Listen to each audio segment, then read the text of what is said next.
Hey, I'm Ryan Reynolds. At Mint Mobile, we like to do the opposite of what Big Wireless does. They charge you a lot, we charge you a little. So naturally, when they announced they'd be raising their prices due to inflation, we decided to deflate our prices due to not hating you. That's right. We're cutting the price of Mint Unlimited from $30 a month to just $15 a month. Give it a try at mintmobile.com/switch. $45 up front for 3 months plus taxes and fees. Promo rate for new customers for limited time. Unlimited more than 40 gigabytes per month. Slows full terms at mintmobile.com. Even on a budget, quality is non-negotiable. That's why Quince is the place to score high-end essentials at 50 to 80% less than similar brands. Get your hands on buttery soft cashmere sweaters from just $60, Italian leather jackets, and so much more. And the best part about Quince, they exclusively partner with factories committed to safe, ethical, and responsible manufacturing. Elevate your style without the elevated price tag with Quince. Go to quince.com/upgrade for free shipping and 365-day returns. Many of us have those stubborn pounds that seem impossible to lose, no matter how good we eat or how hard we work out. My solution is PlushCare. PlushCare is a leading telehealth provider with doctors who are there for you day and night to partner with you in your weight loss journey. They can prescribe FDA-approved weight loss medications like Wegovy and Zepbound for those who qualify. Plus, they accept most insurance plans. To get started, visit plushcare.com/weightloss. That's plushcare.com/weightloss.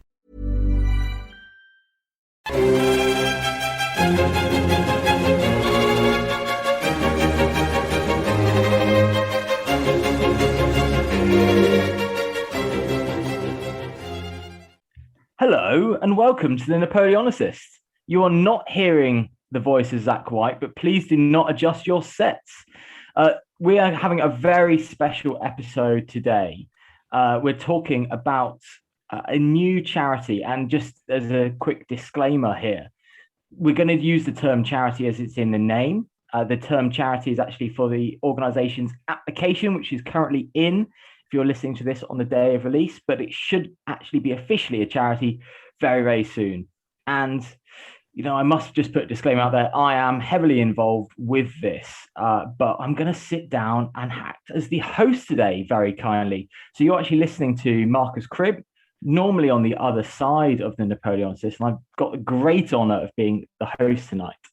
But we are joined with Professor Ed Coss of the United States Command and General Staff College. Hopefully you've read his fantastic book, All for the King's Shilling. And he's one of the founding trustees of the Napoleonic and Revolutionary War Graves charity, and a lot of the history behind that. Ed, how are you doing? Good. It's really glad to be here. Well, it's excellent to have you back on. Last time we were both gloves off, pistols at dawn, and debating. The other individual that you'll be hearing tonight is a good friend of mine, a regular voice, funnily enough, to everyone listening, Mr. Zack White, soon to be PhD. Hello, Zack. How are you doing? Hello, mate. It's good to see you again. Can I just say the control freak in me is absolutely losing it at handing over the reins. But I'm hoping that I'm in safe hands with this one. And thank you for agreeing to step in, because ethically, I couldn't exactly interview myself in my capacity as chairman. But you look very uncomfortable. This is not going out on video, but he was biting his fingernails, squirming. There's a bead of sweat running down his forehead, and I'm sure down his back as well. He does actually look really like he isn't enjoying himself on his own podcast. And Zack absolutely loves podcasting. So this is very unusual. And I think Ed's quite enjoying watching him squirm. But we're actually here all on the same page. We're very much here for a good cause, and a cause that is close to all of our hearts. And I don't mean that flippantly. This is a really, really important charity. And I'm going to try to not get involved on interviewing myself, as Zack said. So let's take it all back to the beginning. The Napoleonic and Revolutionary War Graves charity. Zack, what is the thinking behind this charity and what are its aims? Well, I'm going to be a little bit pretentious in terms of how I start answering that. So I'm going to get folks to think a little bit. In today's society, what happens if one of our brave servicemen or women falls in the line of duty? Well, the answer is pretty obvious, right? They're repatriated and they're buried with full military honours. We've come to expect that. That's a fundamental given in terms of how we honour the sacrifice of our service personnel. rewind 100 years, what happened to those men who fell in the service of their country during the Great War of 1914 to 18? Well, again, the answer is pretty obvious. They were buried in those immaculately preserved cemeteries that you can find across the world, those maintained by the Commonwealth War Graves Commission. For those in the UK, there are different organizations that manage things for Germany, for France, and for the United States. And what that essentially means is that our sons and daughters, our brothers and sisters, and going all the way back to our grandfathers and even great-grandfathers, receive that very basic human dignity of a hole in the ground, with something on that site acknowledging who they were and what they did. And we take that as a given. It's been the case for 100 years. It's become the norm. But what about our grandfathers, and great-grandfathers? What folks may not be aware of is that the Commonwealth War Graves charity coverage stops at around 1914. There are some exceptions there, but predominantly, if they are buried outside of, or rather before, the First World War, there's nothing to cover them. Yet, there's the sacrifice of those who died before the Great War quite obviously isn't worth any less just because they had the misfortune to die in what is essentially the wrong war. Regardless of whether or not you believe life is sacred, the fact remains that a life given in the service of a nation is a tragedy, and that should be honoured. And that's the fundamental principle behind the Napoleonic and Revolutionary War Graves charity. So putting it into context, we're talking about great-grandfathers and 1914, but actually that's 100 years ago for us, give or take. We're talking 100 years and a bit before that. So these men's great-grandfathers, they don't have this organization. So they are aiming to do some real good here. Ed, what are the aims of this charity for us? I hate to speak overall, but Zack had a key word in there, tragedy, which I think could also be a synonym for sacrifice.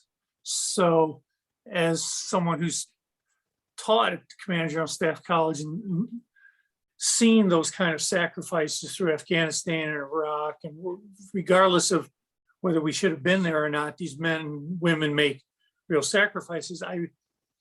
I was surprised that taking care of fallen soldiers wasn't a given, and that these individuals from the past are often seemingly now relegated to anywhere we can put them.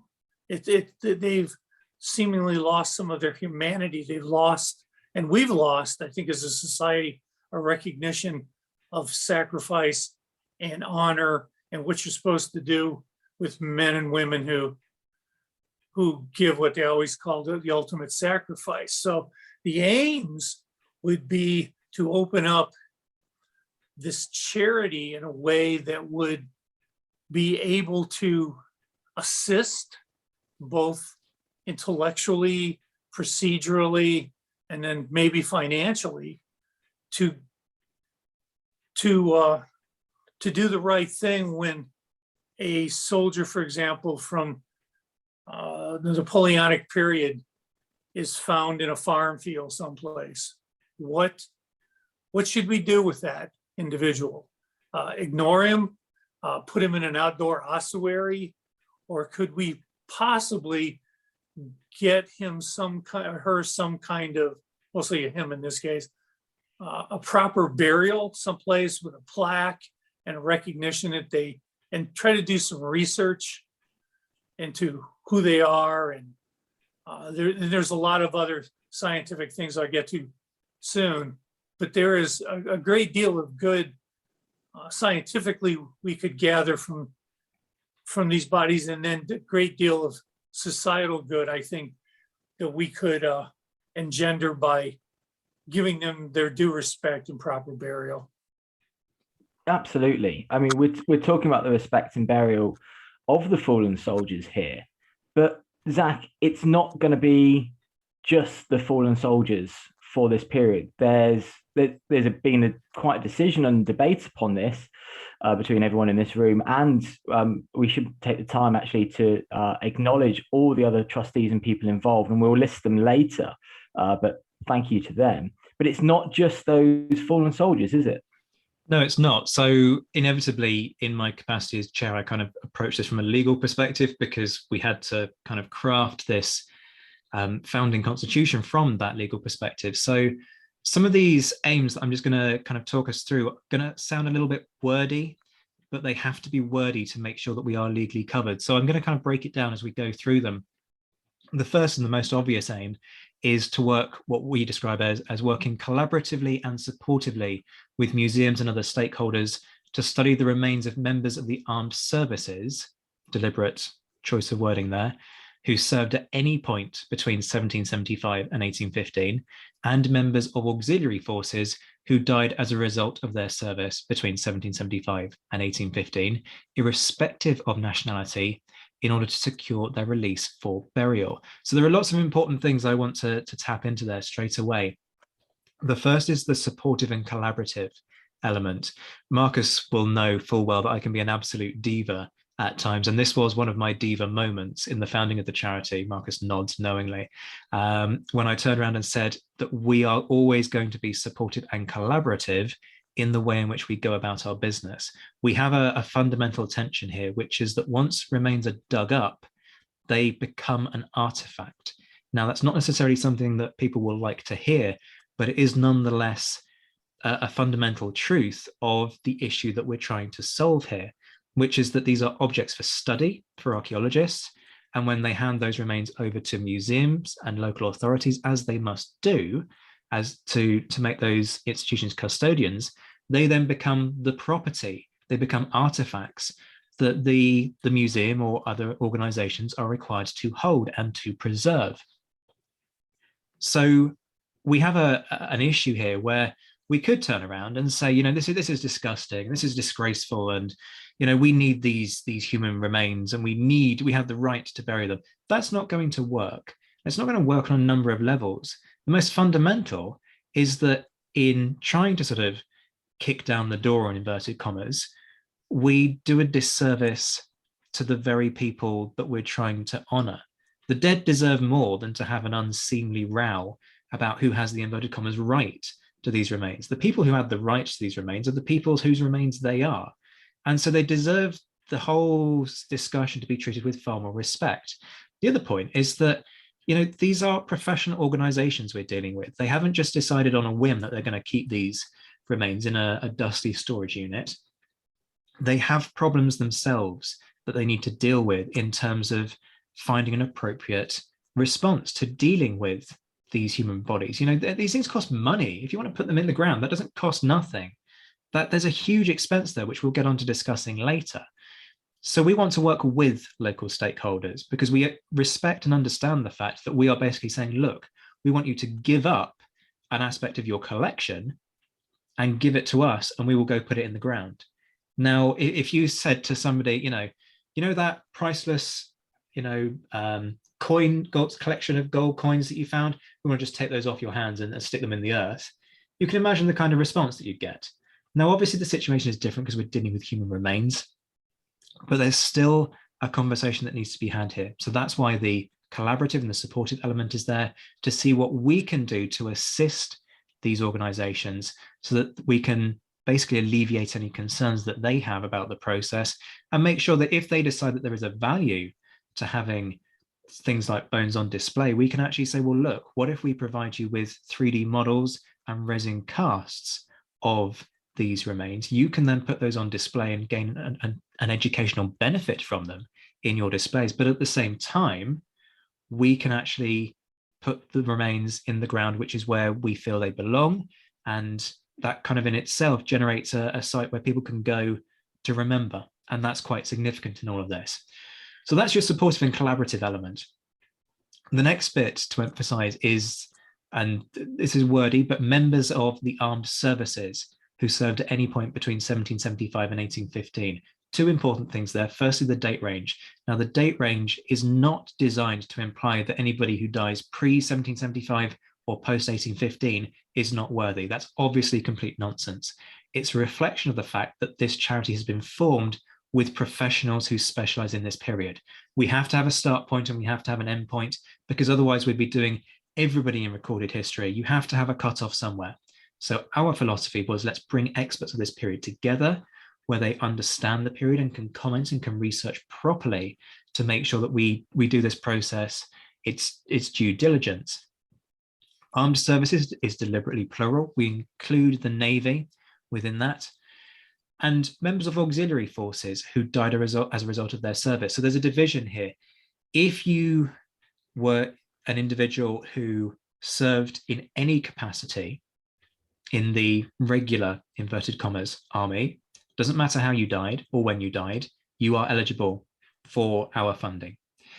When it comes to the auxiliary forces, you're looking at a much larger pool. So the thinking was that we have to, again, have dividing lines and cutoffs somewhere.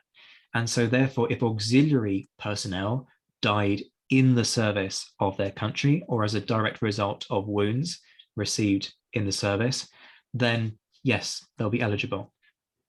And the last thing is irrespective of nationality. And this is really important. So we are transnational in perspective. This isn't a British organization. You can hear this already. We have an American in the room. That's not an accident. We also have folks from the Netherlands, from Spain. So we are bringing together a multinational team with a multinational outlook. We are actively engaged in conversations with folks out in Spain relating to remains over there.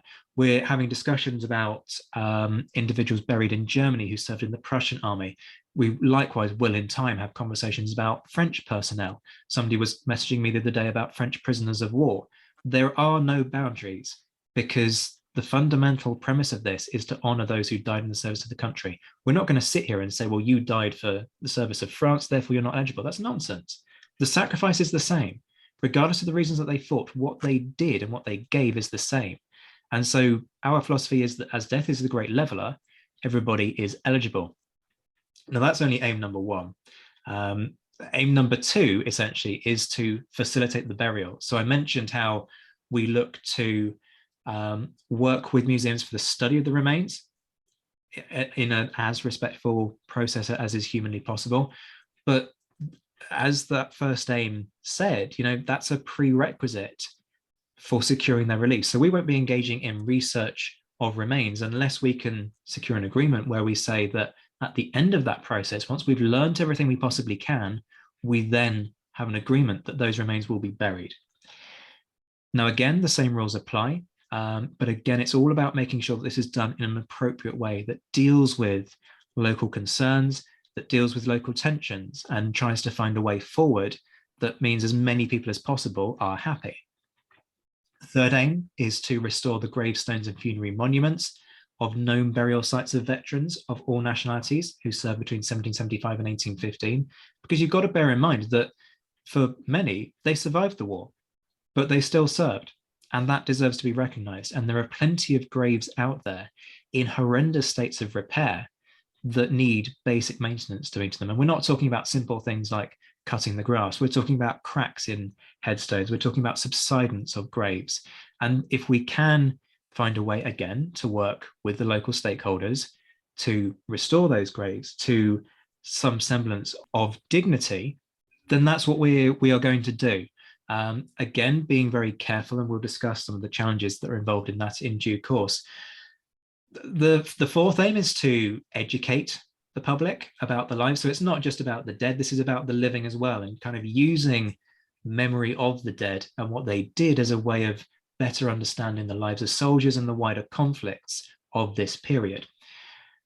And then finally, obviously, all of that costs money. So we need to raise money. We're not going to start begging people for money at the end of this, but we'll get there in terms of how much this is all going to cost. But it's large sums of money that we're looking at. Projects in excess of £25,000. Now, to some people, that's peanuts. To the folks in this room, that's a lot of money, and that would be one single project. So there's a lot that we need to do in terms of bringing all of that together. But that's us effectively. That's what we're here to do. I mean, it's a huge scope but it's so exciting, isn't it? I mean, this is not being covered by anyone else, especially not on an international organization, to have the honor, the dignity, and the research pan-national. As you said, we've got some fantastic involvement from the Netherlands, from Spain, from Ireland, and America, just at this founding moment of all these nations. And I know that you both are in conversations with other nations, and I'm sure it will grow and will definitely involve France and Russia and different continents as well. This is not just about Europe and Europeans. So it's also very rare to have the non-combatants involved, which gives it a huge social scope as well. But to take it back to where people might be a bit more familiar, I'd love to hear about the prequel to the Napoleonic and Revolutionary War Graves charity. And Ed, I wonder if you could tell us a bit more about the Bones of Burgos project. I certainly can.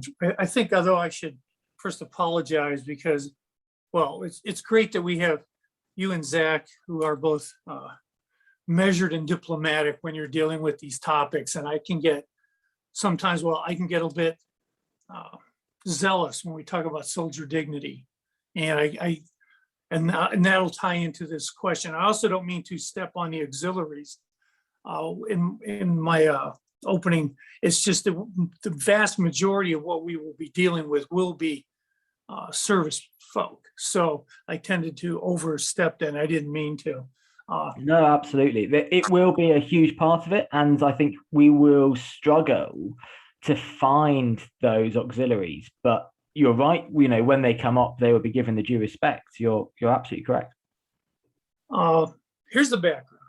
So in summer of 2008, a project was begun about a walkway outside of Burgos, adjacent to a highway, close to the medieval fortress. So in the process of digging up that sidewalk,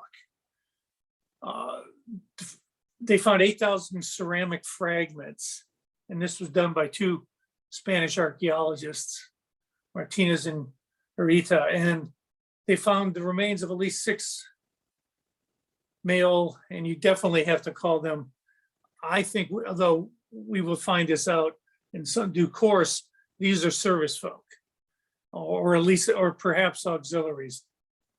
The bones came from 3 cuts. They were obviously there. They had to do with the assault on the Burgos fort in the fall of 1812. And apparently they were buried in place during the time of the assault, just dirt shoveled over them, and there they stayed. Well, once they were discovered, it became a real thing for me because I was fascinated by them. And then in some ways I was surprised, and this has been a journey of discovery for all of us, to discover that there are no universal rules for dealing with this. Hence the necessity of having you and Zack, who are very measured and very conscious, aware of there's going to be different national standards, different museum standards, and I thought there was a general standard dealing with soldier remains. Well, I was wrong. I was dead wrong. So I jumped in with both feet and initiated a talk with Charles Esdale, and pretty soon we had this awesome project. I went on to, it was almost just by being bold and not knowing that there should have been a closed door, but if you keep pounding on it, and I did, I ended up with a real connection to Doug Owsley, who was the Smithsonian's bone detective.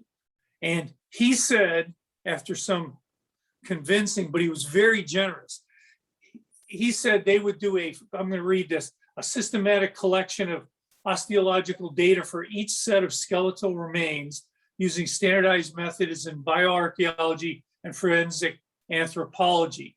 They would determine the nationality of each man, the cause of death, evaluate skeletal and dental pathology, quote, noting modifications indicative of infectious disease, degenerative changes, trauma, tumors, as well as antemortem tooth loss, abscesses, lesions, periodontal disease, dietary information.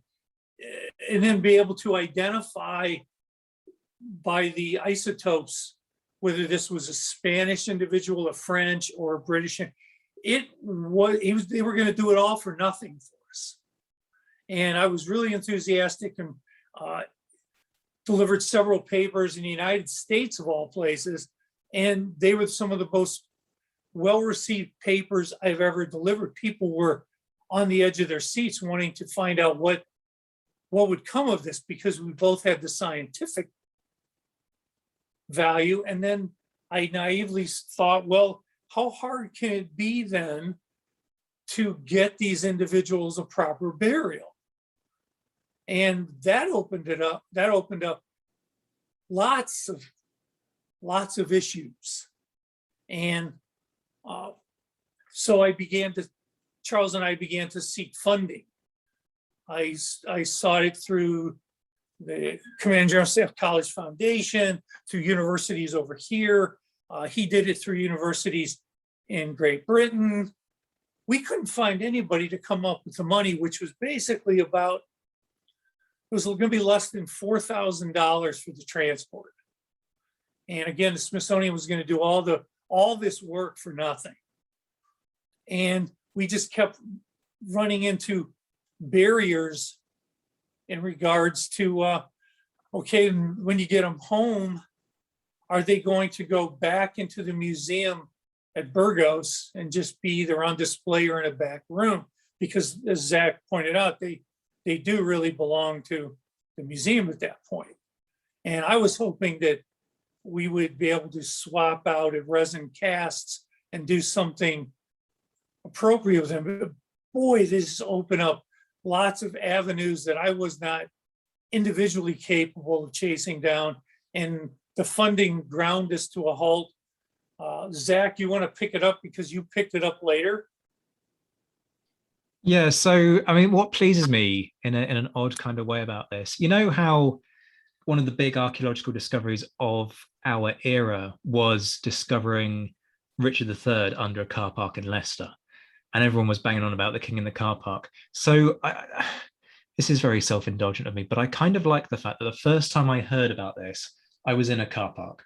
I was in the middle of I was literally actually outside a sports club. Not that you'll usually find me anywhere near a sports club, but we won't go into that.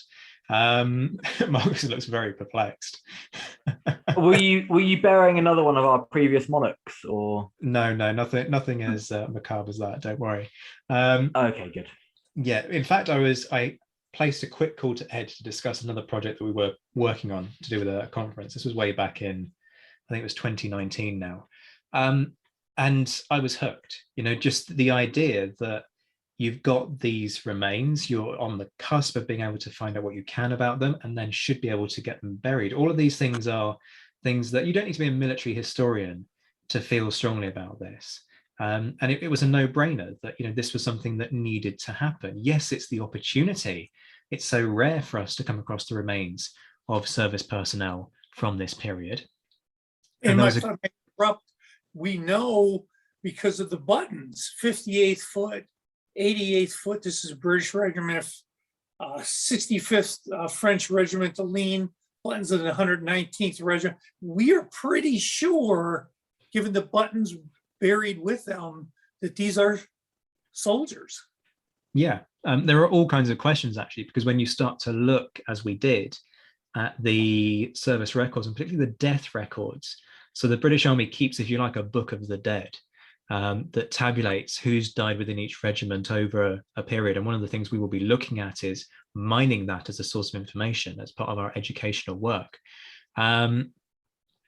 It's quite clear that some of the regimental attributions that have been made don't really work. You've got to do some pretty bizarre gymnastics to make this feed together, because you've got regimental buttons for units that are 30 miles away appearing in these burials at Burgos. So there are all kinds of questions that don't tie in. And this is what I started to find. The more that we scratch the surface of the report, and the report is as good as it can humanly be, right? I'm not sitting here slating the archaeologists who did the report. They did a great job on it.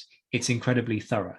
It's a document that's hundreds of pages long, and it's all in Spanish. It was a nightmare to translate the relevant bits, but we got there in the end. So they've done the best job they can, and based on the observations, they've come to some tentative conclusions. But when I started showing pictures of the burial sites themselves to osteoarchaeologists, we were having conversations about how, although we think, they were buried where they fell, there's also evidence to suggest that these men have been moved. So they're all on their back. Every single one of these individuals is buried on their back. Now that's significant because if somebody dies, they don't automatically fall backwards. So that kind of suggests that these individuals have been moved. Also, when you look at the placement of some of the legs, it does seem to imply that they've been buried in quite a hurry and that there wasn't enough space dug out for the whole limb. And so, they've had one foot placed over the other. That's quite a common technique that you see in burials where it's done in a rush, that you have one foot placed over the other because they haven't worked out enough space for both legs. Ed, go for it. You're waving at me. But on the other hand, when we know how valuable shovels were, there's a shovel underneath one of them. So if they had been moved, that shovel would have been taken. So it's a conundrum. That's the great contradiction, right? Because that individual that you're talking about who has the shovel underneath him is one of those with the legs crossed. So we've got such huge contradictions in terms of what may or may not have happened here. But essentially, to get back to your original question, Marcus, about, where does this idea come from? I picked it up and I tried to run with it. I think Ed was very unfortunate in that when he tried to put his project together, the credit crunch hit. And so a huge amount of funding just dried up overnight. I was on the cusp of having got a team together, a slightly different team to the one that we have now. And we were about to start reaching out to the museum and starting to engage in conversation when COVID hit. So by the time we'd got everything together, it was January to February 2020.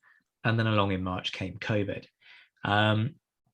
So that kind of put the mockers on things. It was very hard to get any communication in and out of Spain because, the whole world just stopped moving for very obvious and fair reasons. But that gave us time to think. And in a way, I think the fact that we were forced to pause probably did the project more good, because in the process, we began to realize that this wasn't an isolated thing. So folks might remember that recently in Holland, they found a quite large, something like 40 odd individuals grave. In fact, Marcus is gesturing that it was more. How many was it, mate? Yeah, I was looking at this before the podcast, and this is kind of where I started to hear about this. It was they think a hospital from one of the coalition wars. I think the war of the Second Coalition. They think they're talking 80 plus bodies, allies, and one of the reports was saying, as it was a hospital, more than likely there could be other. I use the term pits. Being literal as in archaeological, there could be more sites and pits for these bodies. So this could, it could expand well north of 100, mostly men likely buried there from Allied forces in the Netherlands. So that's a huge amount of remains.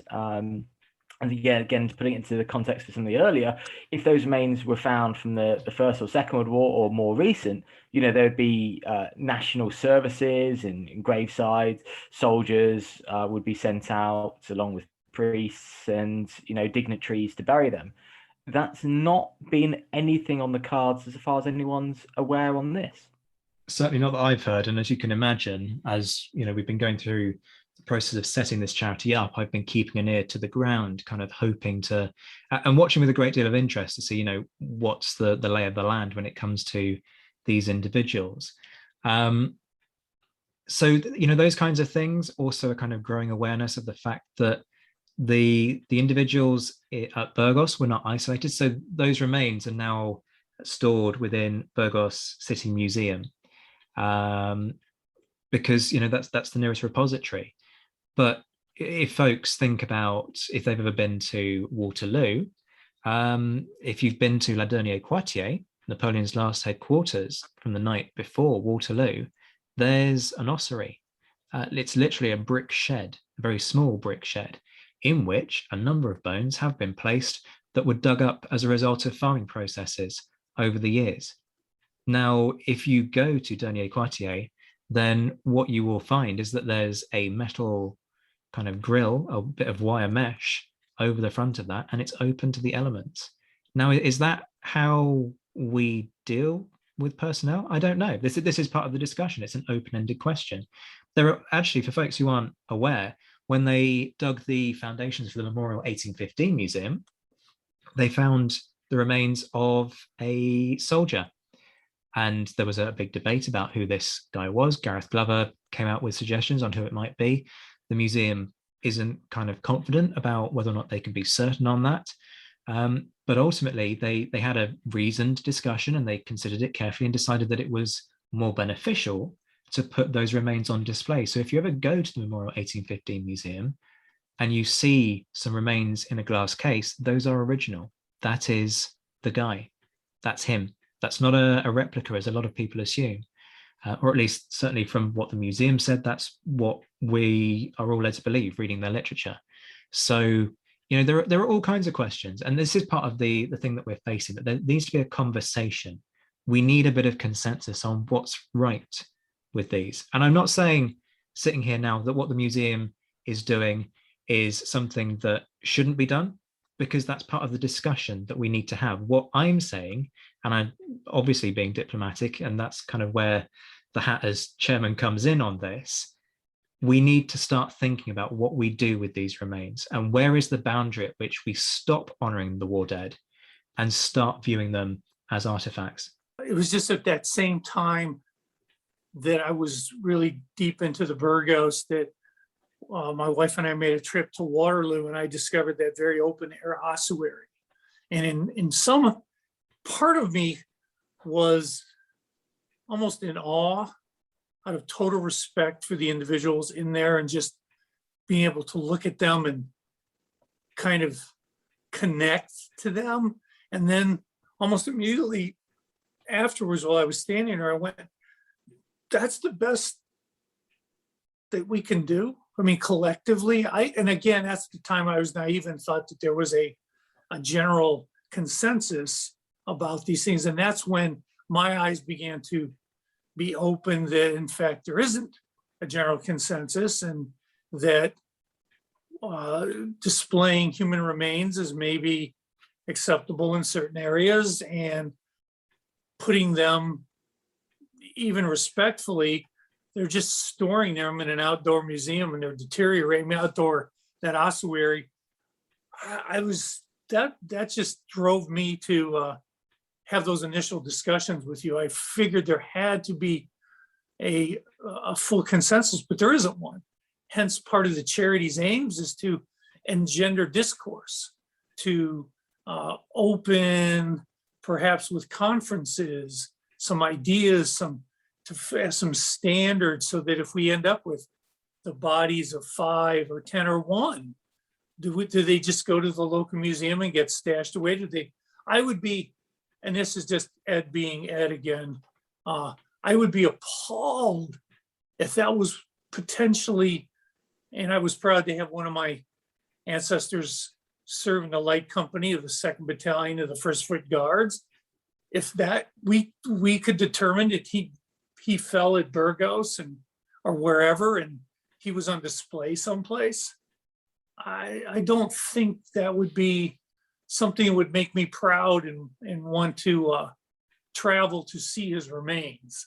So I'm just ardent, and I guess I'm the way the U.S. Army deals with all these, it would be no question, but I've had to broaden my understanding and my awareness that different rules, different countries, different viewpoints, but yeah, that's where it all started, with the bones of Burgos and a trip to Waterloo, and then discussions with you, Zack.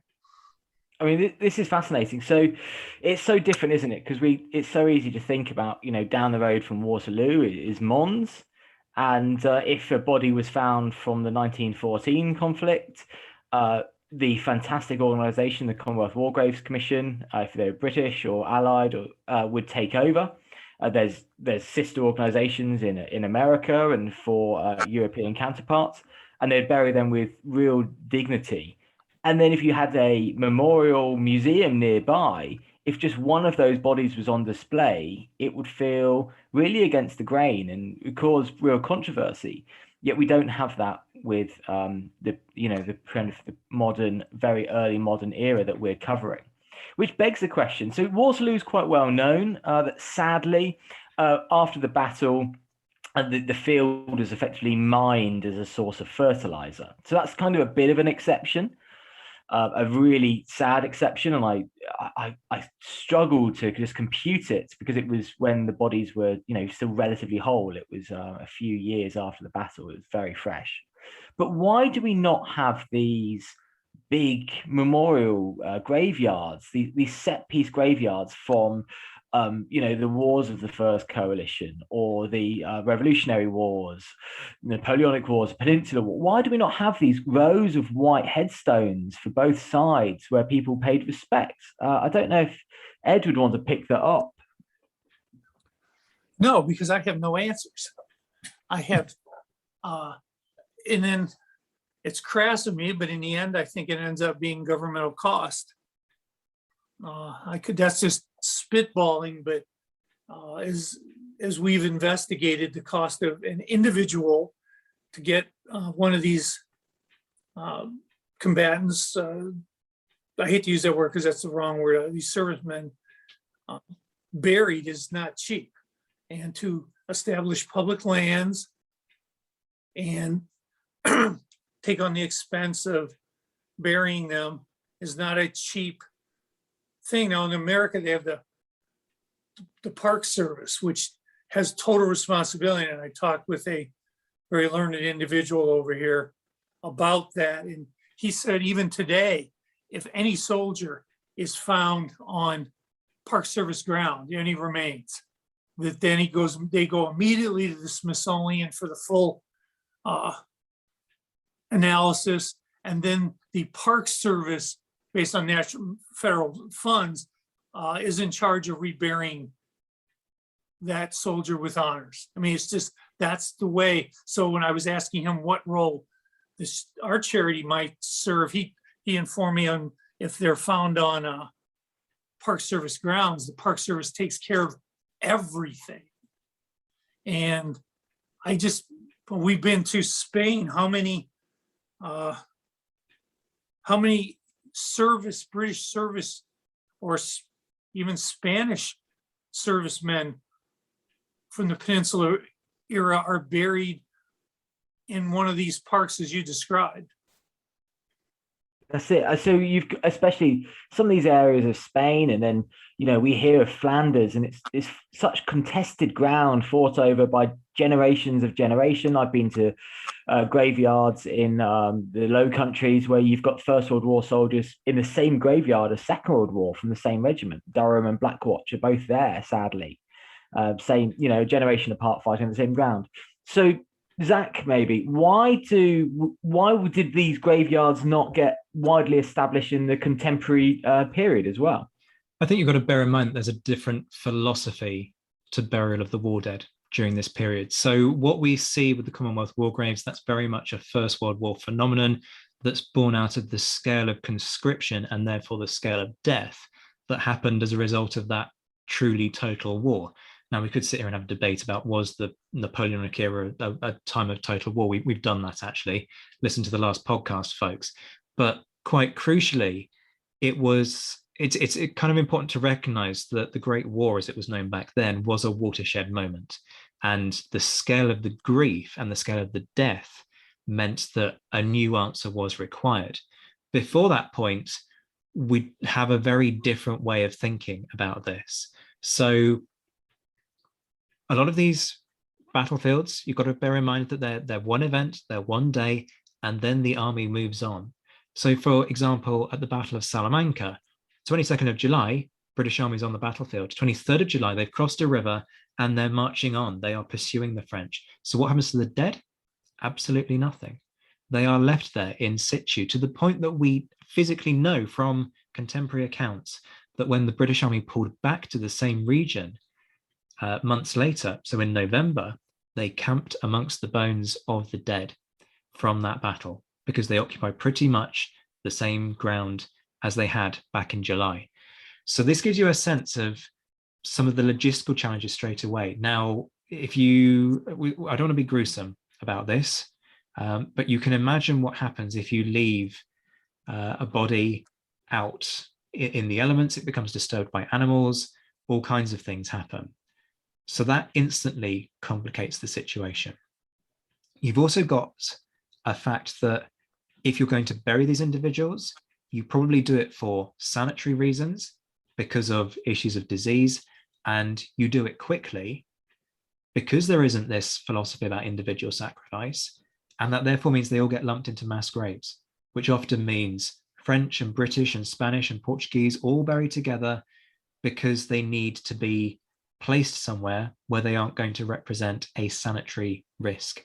It's a very kind of Machiavellian way of thinking about it. It's kind of a pragmatic way of thinking about it, but it's a way of solving a problem. And that doesn't happen universally. So we're talking about Burgos because that was kind of the origin story for this charity. We happen to know that the remains of many who fell during that siege were left out in the elements over the winter, to the point where when the ground thawed the following spring, the locals were complaining to the French about the fact that there were these bodies everywhere and they were causing health issues. And the French turned around and said, well, look, I think actually part of the issue was that this was a particularly an issue in the Jewish quarter, and there was a kind of an anti-Semitic element to them saying, this isn't our problem. You go sort it. They're in your section. They're not in the castle. We don't care. So you've got all kinds of issues here. I also happen to know that burial where it happened wasn't what we would consider burial in a modern sense of the term. So if you were lucky, you might get a quick hole in the ground. We also know that some of those graves were disturbed. Marcus has already talked about Waterloo and how the graves were basically plundered to use the bone as fertilizer. So these bones were ground up and used to farm the landscape. Britain had a thriving trade in this. We know a similar thing happened on the ground on which the Battle of the Nations was fought. So this is not a unique thing to Waterloo. I also have come across stories of people being buried in dunghills, which again, and these are from British accounts where, they've got somebody who's died in a hospital, there's a nearby dunghill, they just stuck him in that. So this is a very different way of thinking about the dead, and that's fundamentally the problem that we have here. Bear in mind that honoring the living, honoring those who survived with things like medals, doesn't happen until after the Battle of Waterloo is over.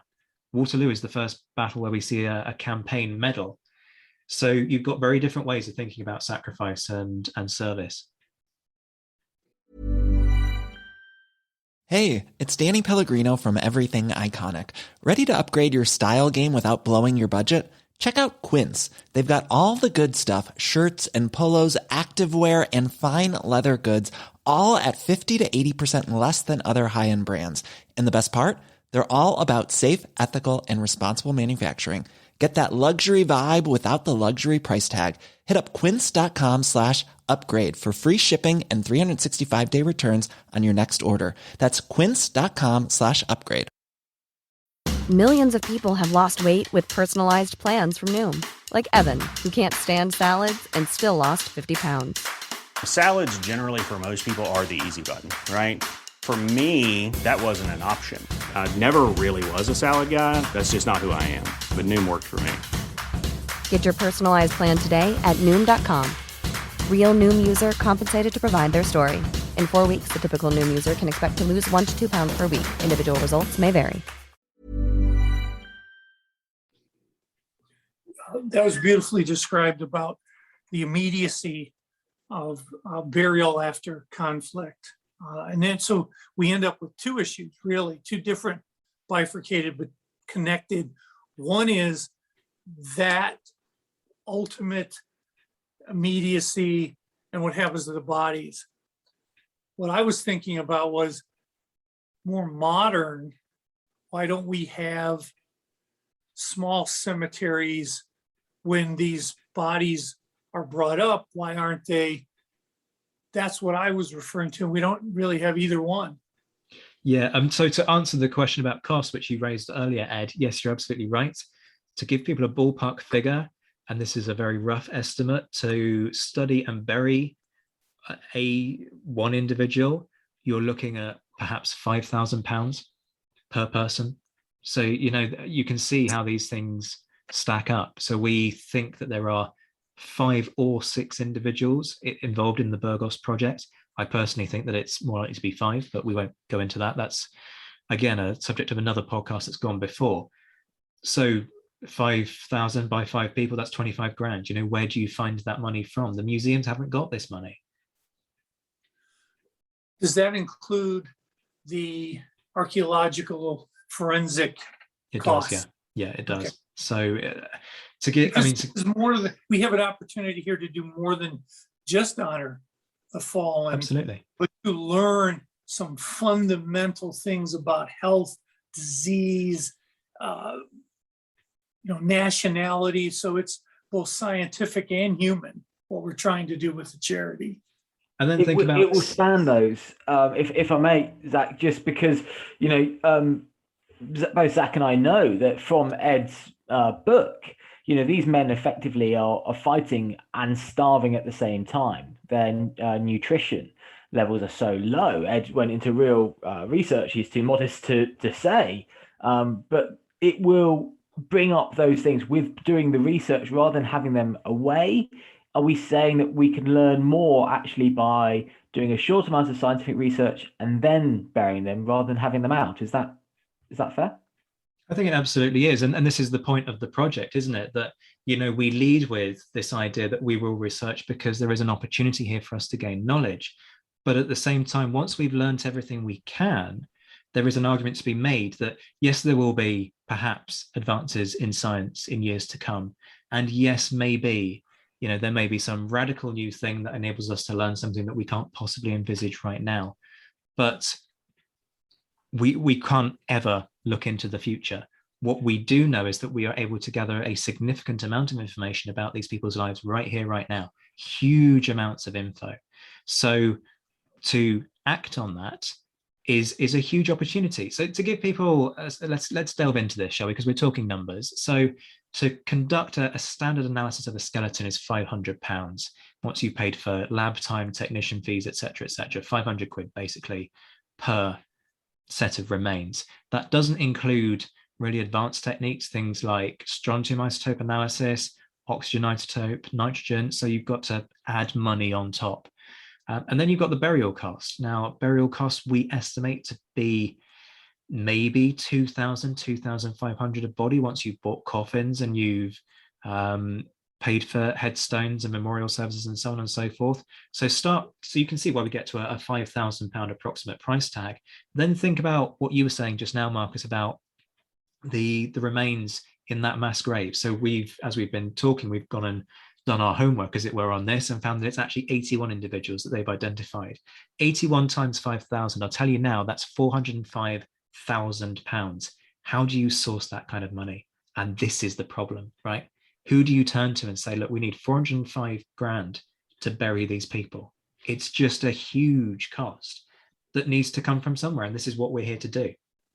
The cost is so large, and yet the idea that we could look at infectious disease, degenerative, I'm reading off Owsley's letter to me, degenerative changes, trauma, task activity, markers on the bones, periodontal information, dietary information, times 81.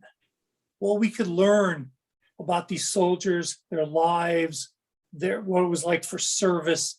I mean, it's one thing doing it abstractly and even using the information I got out of the description books. This is another level entirely that would open up so much of our understanding, but it's not going to be cheap. It's going to come at a cost. And that's it. If this new charity doesn't do it, then there doesn't seem to be another organization that will be able to fund this, especially from government coffers, in a post-pandemic world. Sadly, they have other priorities to deal with this. We are talking about the dead, not the living, and a government's first responsibility is to look after its citizens. So that really links me to thinking about this as a new organization. There seems to be a really obvious need for this, a pressing need. We're talking about 81 bodies discovered at the beginning of 2021, this year of recording. But is what makes this organization unique.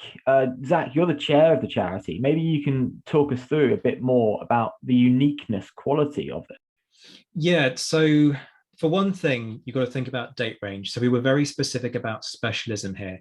We gave ourselves 40 years because we could effectively build a team who really knew their stuff within that time span. So we went, this is why we're the Revolutionary and Napoleonic War Graves charity. We went 1775, essentially-ish, the start of the American War of Independence through to the end of the Napoleonic Wars. That's broadly speaking the time that we cover. Yes, that's a Euro Western Hemisphere centric perspective, but as I say, this is an international organization, and all conflicts, wherever they took place within the world, and for whatever reasons, still fall within that remit. And I want folks to appreciate that when this goes out. It doesn't matter if you're listening to this in India, in South Africa, wherever it might be, you know, South America, we consider all conflicts within that time frame to be eligible for our funding. So we brought together a team of people who were multinational because of that multinational influence. We brought together respected experts as well as young bloods like me, you know, people who, just to kind of tap into what Ed was saying earlier, you know, have these great ideas on, you know, hey, you know, this is possible surely, and perhaps don't have so much of a realization of the barriers and are inclined to go, you know, there's a barrier. How do we overcome this? Which is why individuals like myself and Marcus are involved. You know, I'm flattering Marcus here by describing him as young blood. I'm sure he'll appreciate that. He raises an eyebrow. I'm very flattered. Thank you. Relatively young. I just don't look it. Thanks, Zack. But this is a multinational team that brings in many disciplines. So we have Marcus, who's a heritage expert. So Marcus particularly speaks as an expert on things like restoration, having an understanding of how do you take stone and restore it to a situation where it can be dealt with appropriately. You know, this isn't just a case of, hey, let's take out that gravestone and put a new one in. That's not actually a preference, because that disturbs the grave. We don't want to disturb these people. And this is something we haven't touched on actually as an ethical issue. You don't go prospecting for dead bodies. That is a fundamental in science, in archaeology, but it's also a fundamental in this. And you know, people will have heard of this about within the context of this podcast. You know, there are probably more remains to be found out in the Netherlands. I have no question that there are. There may well be more out in Burgos. I would suggest that actually that's quite a high likelihood there. I don't want people going and looking for them personally. And actually society as a whole does not want you going out looking for them for many reasons. One, it has to be done appropriately, which means specialists who document everything, archaeologists, people who are trained to do this. Secondly, this just isn't ethical. If somebody hasn't been disturbed, don't go and disturb them. That whole thing about rest in peace, that matters, and it matters massively. And we step in at points when people have been discovered by accident, and we want to put them back into the ground to ensure that they can continue to rest in peace. We are not interested in going out and trying to find people and disturbing them from their resting places. We would much rather not know that they're there, never study them, and just allow them to rest because that's what they deserve. But in those situations where, you know, that's not the case, that's where we step in. I think it's also worth bearing in mind that there's nobody else out there that's trying to do that specific thing of putting people back into the ground. We have organizations out there that deal with memorials and tombstones and so on, relating to a whole range of periods. And actually, a number of those organizations have such a huge task on their hands that they are overwhelmed. But we are the ones who are very specifically dedicated to not only doing that, but also focusing on burying people. This is something really important to get us clarify, and if you can clarify for us, gents, because a lot of people since the launch have been asking about local war memorials or a memorial that they know and their favorite childhood location. That's not being covered under funerary monuments. So can you just describe that, just a bit of clarification for us, please? Yeah, sure. So we had to be very careful in terms of where dividing lines were going to be drawn, partly like funding issue. I mean, think about what we were saying about, you know, 405,000 if we were ever to go anywhere near that project with the 81 who were discovered out in the Netherlands. So when memorials are put up, they're quite often the property of the organization that put them up in the first place. Now, that therefore means that there's a jurisdictional issue there, right? There are legal issues because that is somebody's property. When a gravestone has been neglected for decades, if not centuries, that's a very different issue. And so we have a different set of conversations.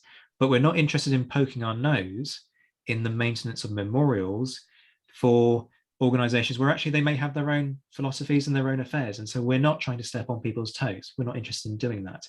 We are also very narrowly focused on war graves. So we expanded our focus just from gravestones to funerary monuments because we have to acknowledge that plenty of people don't have a gravestone because they're buried out in a, inverted commas, foreign field, but they do perhaps have a plaque back home or something back home or something on a site, you know?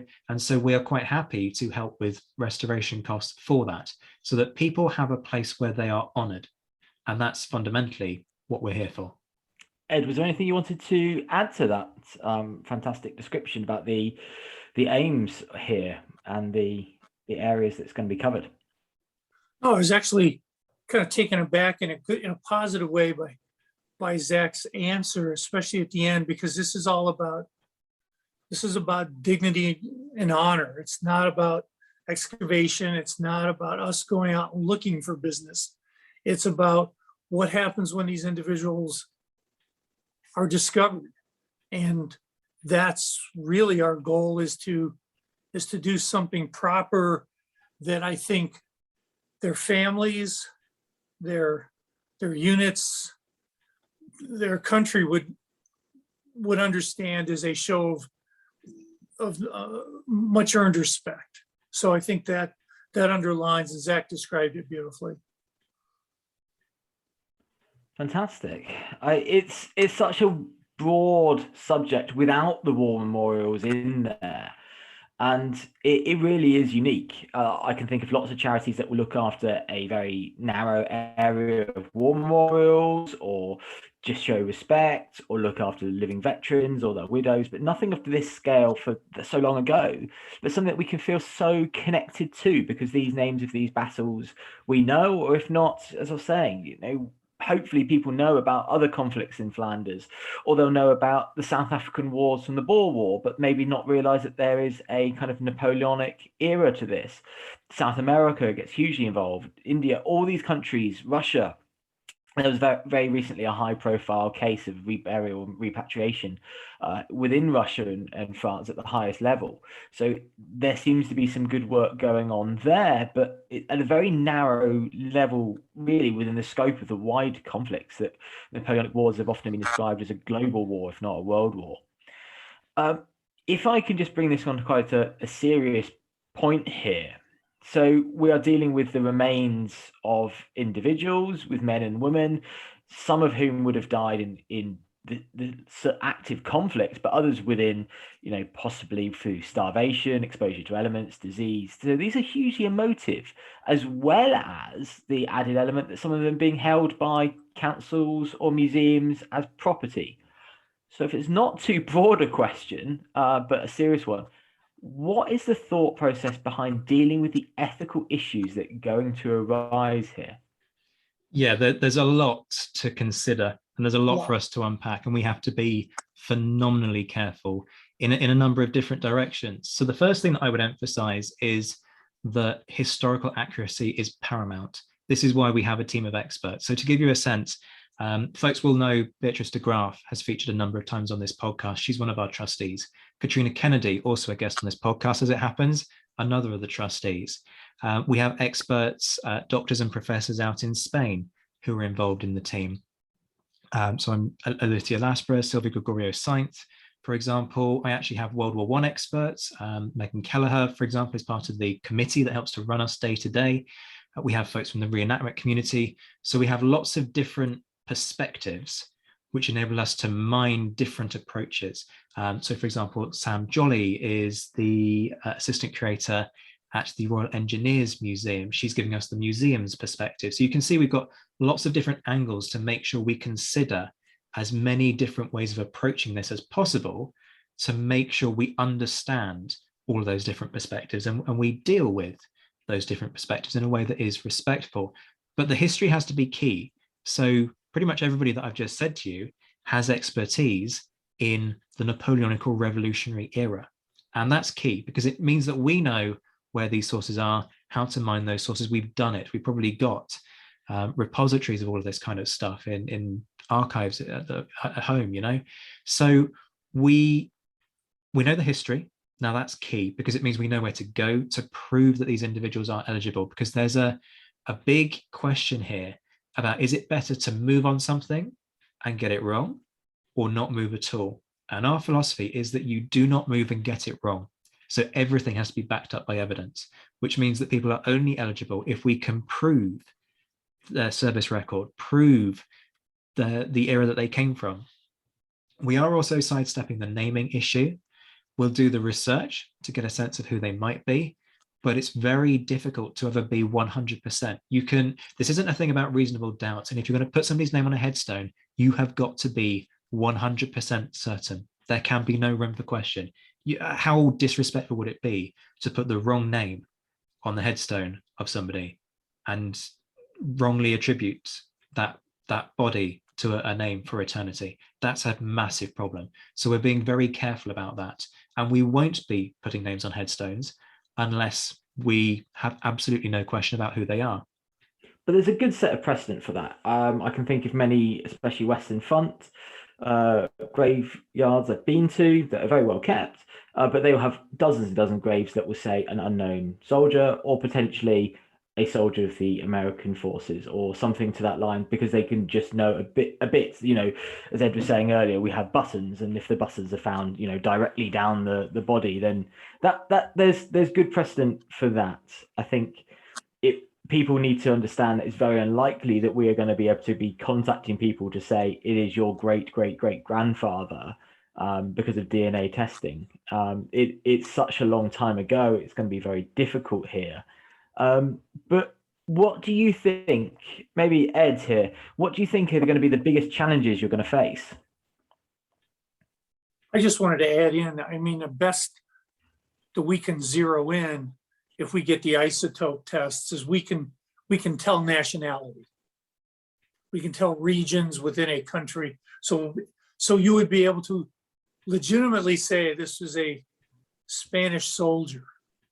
And I think that's a step towards that honor and dignity thing again. But I want to echo Zack's, because you two are very measured and I tend to have ardor and overstep. And as a historian though, you have a methodology that prevents you from making statements that are unsupported by research and data. You don't make suppositions, even mild ones, without pretty much a mountain of evidence. And I think the fact that we have so many folks, the trustees who are into that approach, is going to help us from jumping fast and making mistakes. I've really enjoyed our meetings. I have enjoyed the discussions because they've broadened, I think, our collective, and they've certainly done that for me, my understanding of all the ethical issues that are in place, the things that we have such disparate, talented people that I like the fact that we're going to be precise. And let me bring that thing you mentioned up as an example of some degrees of imprecision. This was of such import that it showed up on the 6th September front page of the New York Times, which is no small feat. And it was about the repatriation of the French general Etienne Goudin, right? This is remains, he's killed in 1812, he's found in Russia. And when the thing started up, this project, my radar went off and I went, wow, they are rocketing forward with this. But for all of this, we have to remember that there can be political motivations and things in place. And in this case, they were both France and Russia were far less interested in his repatriation and burial as they were using this as some kind of a political football to connect to each other, to show the world certain things. And they put on displays, they had this huge plan. He was going to be flown out with honors, flown in with honors, buried in Invalides. It's going to be this big deal. I was going, wow, let's watch how this works. Well, politically, the deal fell apart, and he was flown eventually out in a private plane with like no bodyguard, no guard of honor, nothing. He lands, and the French were recalcitrant to even have an official representative there to accept him. And that's a long way from a national reception of, and is he going to get buried in Invalides? We'll see. You know what I'm saying? So there's a legitimate case of where honor and dignity, I think, were set aside for political end games, and things that we have to be aware of with this society of things that percolating underneath the surface, so that we aren't ever responsible for, I hate to use the word debacle, but this looks pretty much like in American terms, it looks like a dog and pony show that had ulterior motives other than honoring Boudin. And I was surprised to see it on the front page of the New York Times, but that's because they did all the investigation and showed that this archaeological project was a political project. And so it's just another variable that we'll have to contend with, which is why I brought it up. Yeah, so for folks who perhaps haven't read the article, certainly from the way that it was presented, it seems that a key motivator here was actually to put Emmanuel Macron and Vladimir Putin essentially in a room together.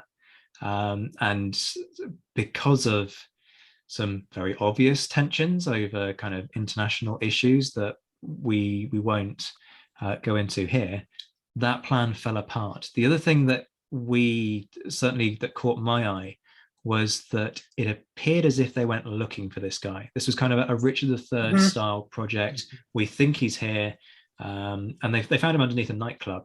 Not quite a car park, but no, not a car park this time. But they had a sense of where he might be, and they went looking for him, and they found him. That's not what we do, and I explained the reasons for that earlier. But this taps into a wider thing. You know, we've talked about challenges of money. We've talked about, the challenges of getting it right and the ethics and the need for that debate and that conversation around the war dead. But sometimes people and we saw this actually when we launched on Twitter, people saying, is this about culture wars? The answer is quite emphatically, no, it's not. This is about the war dead, and that's not about some kind of nationalist objective here. We're not trying, I mean, think about it, we're multinational, we're transnational. We're not here to make judgments and say, this guy was in the right and that guy was in the wrong. We're here to just remember the dead. Think about Memorial Sunday. We don't sit there and go, it's important to honor British sacrifice, but then forget German sacrifice during the First World War. That's not what we do. We stand there and we respectfully remember, and that is the charities ethos. There are also local sensitivities that we need to deal with here. And I'm going to talk about the Peninsula War because that's what I'm most familiar with. But if people know the story of what happened at San Sebastian and the controversies there, they will not be surprised to hear that there is a considerable existing resentment, essentially, of the British out in San Sebastian. And I was recently having conversations about Richard Fletcher's tomb. Richard Fletcher was an engineer in the British Army during this period, buried in San Sebastian. And there are all kinds of tensions there where the locals still believe that, wrongly, I have to hasten to add, I'm sorry, but there's no evidence to support this, that the British burnt the town down. No, they didn't. The town was actually on fire before they stormed it. So I'm very sorry, but that wasn't what happened. The San Sebastian was not burnt to the ground by the British. But nonetheless, because you've got that lingering resentment, we need to work, as I said at the start, supportively, collaboratively. We're not about to force our way in and say, we are going to put a memorial in here and there's nothing you can do about it. That's pointless. That's not what this is about. This is about respect for the dead, not creating a scene, because they deserve better than that. So we now know a lot more about what it is about. So what is the charity aiming to do? Can you talk us both through what's been happening to now and what's happening in the immediate future? So as you said at the start, we have been waiting on registration with the Charity Commission, the body here in the UK, the government-based body that oversees charities and makes sure that they operate legally. It was very important to us that we went through a proper legal process to make sure that everything was done in an above board manner. Now, the Charity Commission just happened to be snowed under right now. They're dealing with applications from months before we put our application in, because a whole host of people in the wake of lockdown have set up charities and they just don't have the personnel to process all of those with the due diligence that's required. So we will get there, but up until that moment, we're not taking money for pretty obvious reasons. You know, all of this is being done in an above board and legal manner. There's no kind of, oh, well, I'll quietly give you 500 and why don't you get on with this? That's not how we do things. We do things in the right manner. So we're doing work short of fundraising. And if people think back to our aims that we outlined at the start, that is essentially education and research so that we are ready to spring into action as soon as the accounts are set up. So we're beginning with a lecture series. So our projects liaison, Alicia Heitmer, is setting up a lecture series that's going to run from this autumn.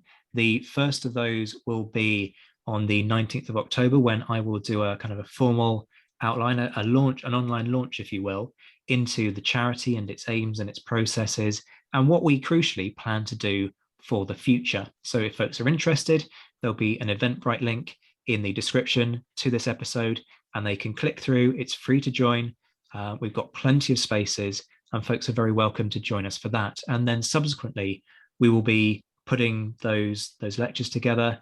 Again, all the details will be on Eventbrite, and those will be free for folks to attend up until the point when we start to take membership subscriptions. And at that point, these lectures will be free for our members, but for very obvious reasons, because this is a charity and we're trying to generate income, there will be a small fee for non-members to attend.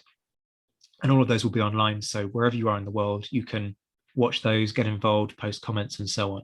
And that's quite key in terms of how we approach this, to make sure that we are accessible wherever you are on the planet, provided you've got an internet connection. We're also gathering details on eligible individuals, whether they be in museum repositories, whether they are in war graves. And actually, that's one of the ways that people can kind of help us. So if you know of local individuals, send us the details and we'll give you, the relevant links in just a second, so that we can start to gather a pool of information about who are these people, what are the projects that we can realize, how much, and basically enabling us through our own research, but also through others stepping forward and giving us the benefit of what they know, so that we can start to move on these things and we can start to produce results, because that's what we're here to do. We're all chomping at the bit, waiting to get going with these projects. And the other thing we're doing is obviously building a list of contacts, which I suspect is going to lead on into your next question in just a second, so that we have a pool of people who are interested, not necessarily who want to become members, but who just want to stay up to date with what we're doing. There's going to be so much going on, and I think it'll be a really exciting year when we're finally kind of let off the leash with that. Is there anything that's going to be happening over the next, let's say, 12 months, Ed, that you're particularly interested that we focus on? This seems like almost a floodgate kind of a thing, that we are waiting for this charity designation, then being able to raise and have a reserve of funds. I don't even know what's coming. Conceptually, do I hope down deep that eventually we get something done with Burgos, maybe just to complete the circle? Maybe there just seems to be a surprising number of remains that show up and that maybe get a 2-inch column in the newspaper and then disappear, and you don't know whatever happens to them. You don't know whatever the resolve was. And I always think, well, what could we have done had we been live? Could we have done to bring some dignity to the reburial? So I'm not looking for anything specific. I just want us to be open, as multinational as we can be. And it really is multinational. How can people go and find out more as well? Where's the best place? I know that the Napoleonicist is going to send some links out, and now the several hundreds of listeners to this excellent podcast will, and I'm not just saying that because I'm hosting, it's probably going to crash now. It's going to go down to a few handfuls. But honestly, where can people find out more? What's the social streams? Where's it going in terms of connections, please? So in terms of Twitter, which is the obvious place to find us, we are at NRWG Charity. So I'll just say that again for folks. So at NRWG Charity. We have the same handle on Facebook where you can also find us. But if you just search Napoleonic and Revolutionary War Graves Charity on Facebook, again, you'll be able to find us. We don't have a website just yet because, as I mentioned, we're doing everything above board and we can't take any money until we are formed as a charity, which therefore means that we can't pay for a website. We have the money. We have people who have said that they've made commitments to pledge certain amounts to us, but we're not going to move on that until everything can be done in an above board manner. So I'm afraid at this moment in time, there isn't a website that folks can visit. The other thing that they can do, obviously, is to attend that launch event on the 19th of October that's being held online, but also let us know if you want to join that mailing list. So drop us a line on Twitter, or you can email us direct.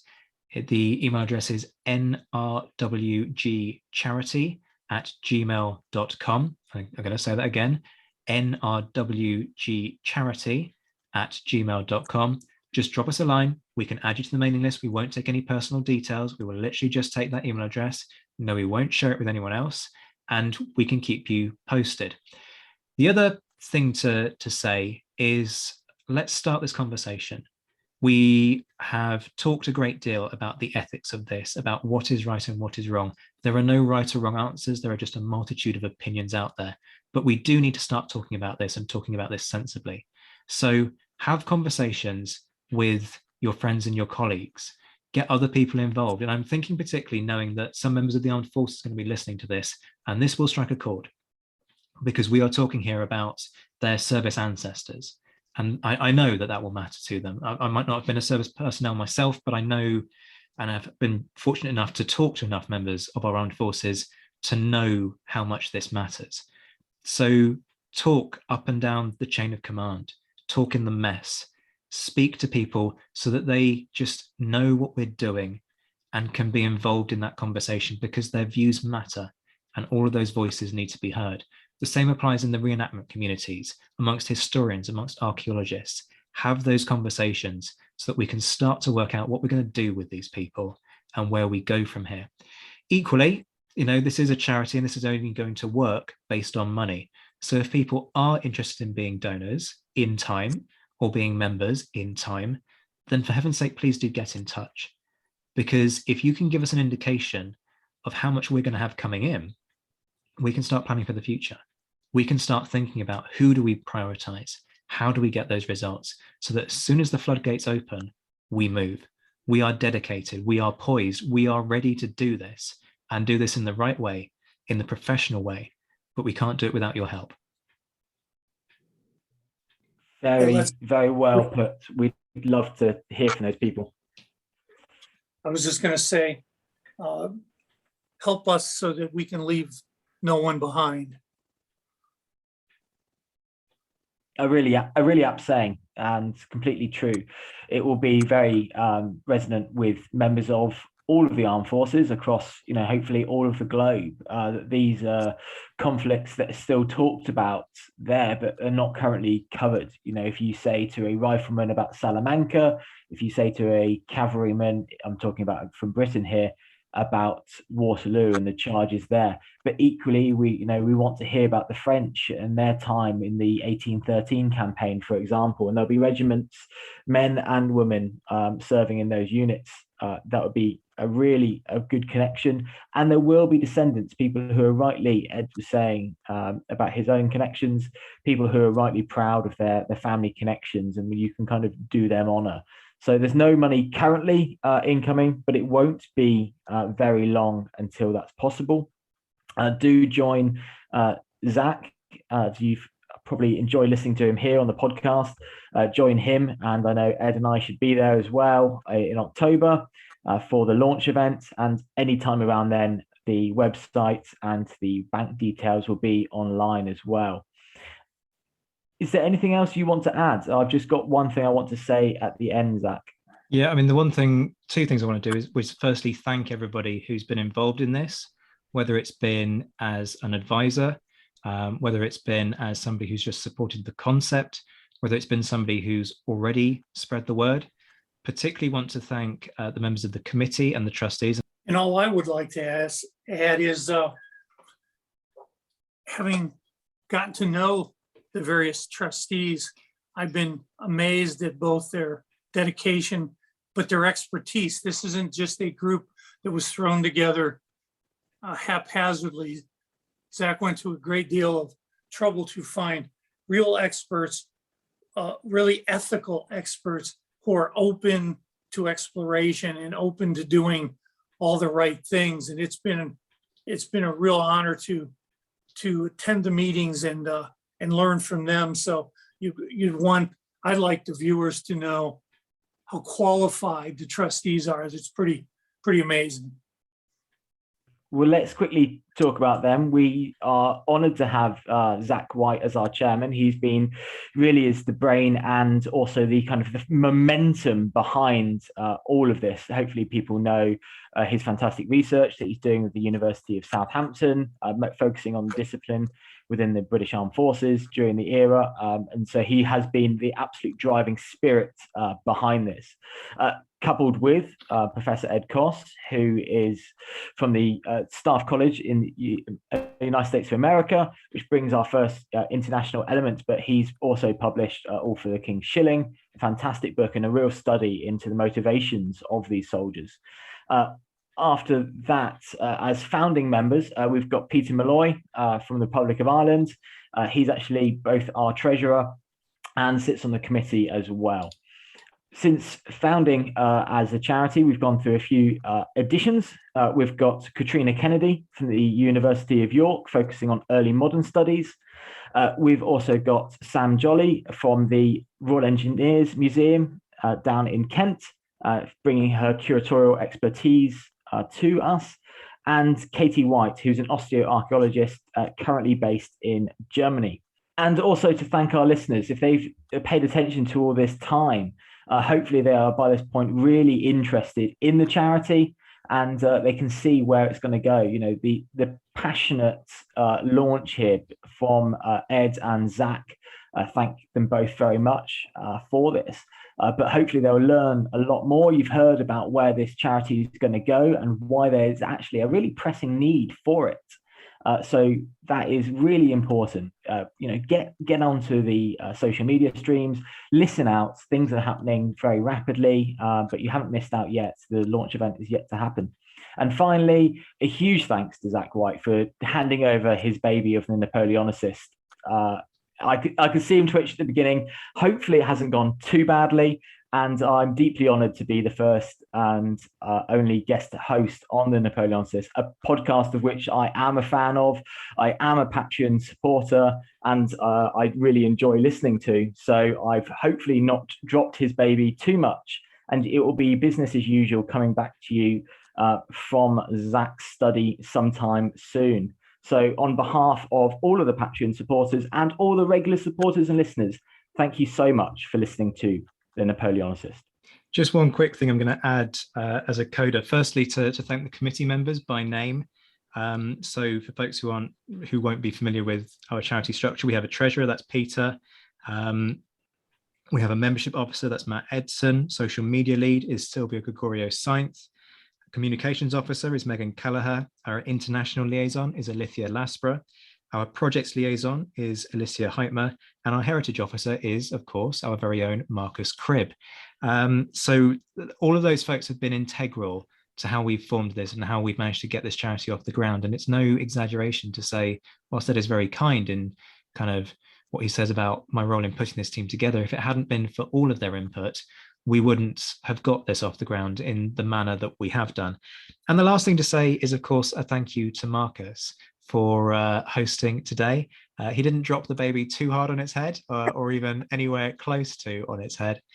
So thanks very much. And it certainly wasn't a mistake to ask you to host, although I'm not sure I'll be repeating the process anytime soon. Please check the comments in the descriptions to find details of how you can access the Napoleonic and Revolutionary War Graves charity's social media streams, and for the event to attend our free launch on the 19th of October at 7 p.m. UK time, which will be held online so that you can access it wherever you are in the world. A big thank you as ever to my Patreon supporters, my Emperor level patrons Mark Stoos and JC Kaiser, my Commander patrons Ger Brown, Jane Davis, Bob Burnham, Marcus Cribb and Matt Bone, and my Mentioned in Dispatches patrons Jeff Maple, Ed Coss, Mark Dewhurst, Jim Getz, Stephen Colson, Colin Fieldhouse, Ryan Diamond, Alexandra Leon, Josh Keeney, Gareth Copeland, Ross Flowers, Jim Deary, Lucy Tatner, James Bevan, Rory Muir, Lynn Dawson, Beatrice de Graaf, Anna Vakulenko, John Haynes, Brendan Teeling, an anonymous Canadian, Alex Churchill, and Rob Griffith.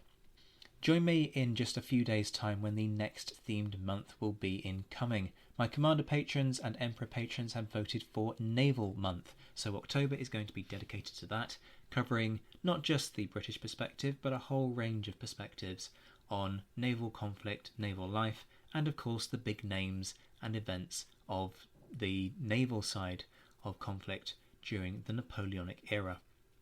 As I say though, please do take the time to follow the Napoleonic and Revolutionary War Graves charity on social media, and please do sign up to attend that launch event to find out a bit more about what we're aiming to do and how we're going to achieve that. Your support would be massively appreciated. Until next time, I'm Zack White. This has been The Napoleonicist. Take care of yourselves, my friends. Stay well, stay safe, and as always, thank you for listening.